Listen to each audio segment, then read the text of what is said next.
Imaginez-vous dans un nouveau restaurant fraîchement ouvert. L'accueil est plaisant, la déco sympa et les plats sont succulents. Vous en parlez à des amis, ceux-ci sont ravis. Eux-mêmes vont conseiller ce resto à des membres de leur famille, à des amis et autres collègues. Et petit à petit, le restaurant commence à se faire connaître via ce que l'on appelle le bouche à oreille. Dans la majorité des cas, le restaurant ne vous aura pas payé un centime, ni même adressé un remerciement, alors que vous êtes à l'origine de peut-être plusieurs dizaines de clients, car tout cela s'est fait naturellement et de manière transparente. Eh bien, il existe un type d'entreprise qui utilise la puissante force du bouche à oreille pour se développer. Il s'agit du marketing relationnel, aussi appelé marketing de réseau ou MLM, pour multi-level marketing. On parlera de network marketing en anglais. Le problème, en France, c'est que le marketing relationnel est non seulement mal connu, mais en plus à mauvaise presse. En effet, trop souvent, les médias n'en parlent que dans le cas d'arnaque, et malheureusement, il en existe, et très rarement comme une possibilité de réussir. Les médias, pour attirer de l'audience, doivent faire dans le scandale, dans ce qui choque. Mais ceci est un autre débat. Mais effectivement, certaines entreprises sont des systèmes pyramidaux déguisés. Une pyramide, qu'est-ce que c'est ? En résumé, non seulement c'est une arnaque, mais c'est aussi illégal. Le système est basé sur la promesse de faire de miraculeux retours sur investissement, juste avec de l'argent que tout nouvel entrant va apporter. Autrement dit, l'argent des nouveaux paye le bénéfice des anciens. Et si, à un moment donné, les entrants ne sont pas assez nombreux, eh bien la pyramide s'écroule, car les anciens ne perçoivent plus d'argent. Ce qui est important à comprendre est que lorsque vous entrez dans une entreprise de marketing relationnel, vous êtes avant tout le distributeur d'un produit réel, le représentant d'une marque. Sans produit, ou avec un produit fictif, on rentre alors dans un système pyramidal. D'autre part, dans une pyramide, les anciens sont forcément plus riches que les nouveaux. Dans le MLM, même si plus vous rentrez tôt, plus vous êtes avantagé, cela ne garantit pas du tout votre succès. Un nouveau filleul peut très bien mieux développer son affaire et faire mieux que son parent. Ainsi, dans une entreprise de marketing relationnel, tout le monde est au même stade au début. Mais plus elle va grossir et plus elle va avoir d'impact et être puissante. C'est vraiment la force du réseau qui fait qu'une MLM est puissante. Et Robert Kiyosaki insiste vraiment sur ce point dans le livre « L'entreprise du XXIe siècle ». Le pouvoir n'est pas dans le produit, mais dans le réseau.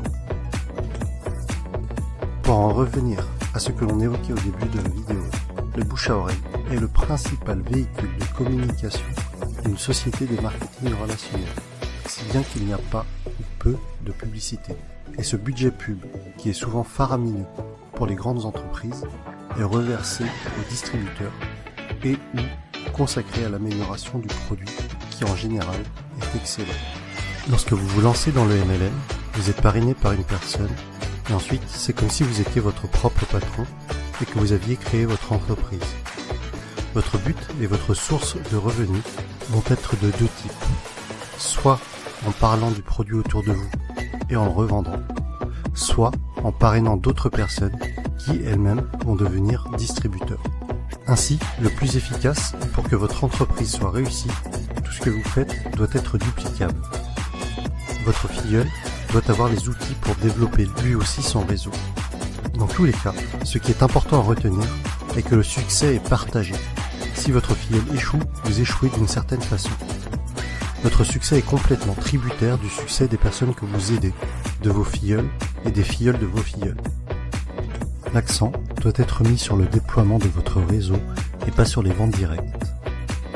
Ainsi, ceux qui réussissent le mieux en MLM ne sont pas les vendeurs ou les commerciaux, mais plutôt les personnes pédagogues, les profs et les formateurs.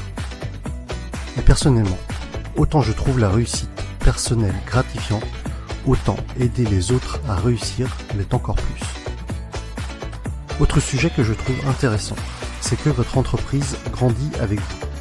Vous gagnez de l'argent en apprenant et en appliquant les méthodes de vos parrains et de votre upline.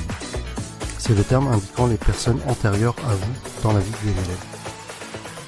Autre point fort du marketing de réseau est que pour devenir distributeur, cela demandera en général un faible investissement financier au départ, contrairement à la majorité des créations de nouveaux business.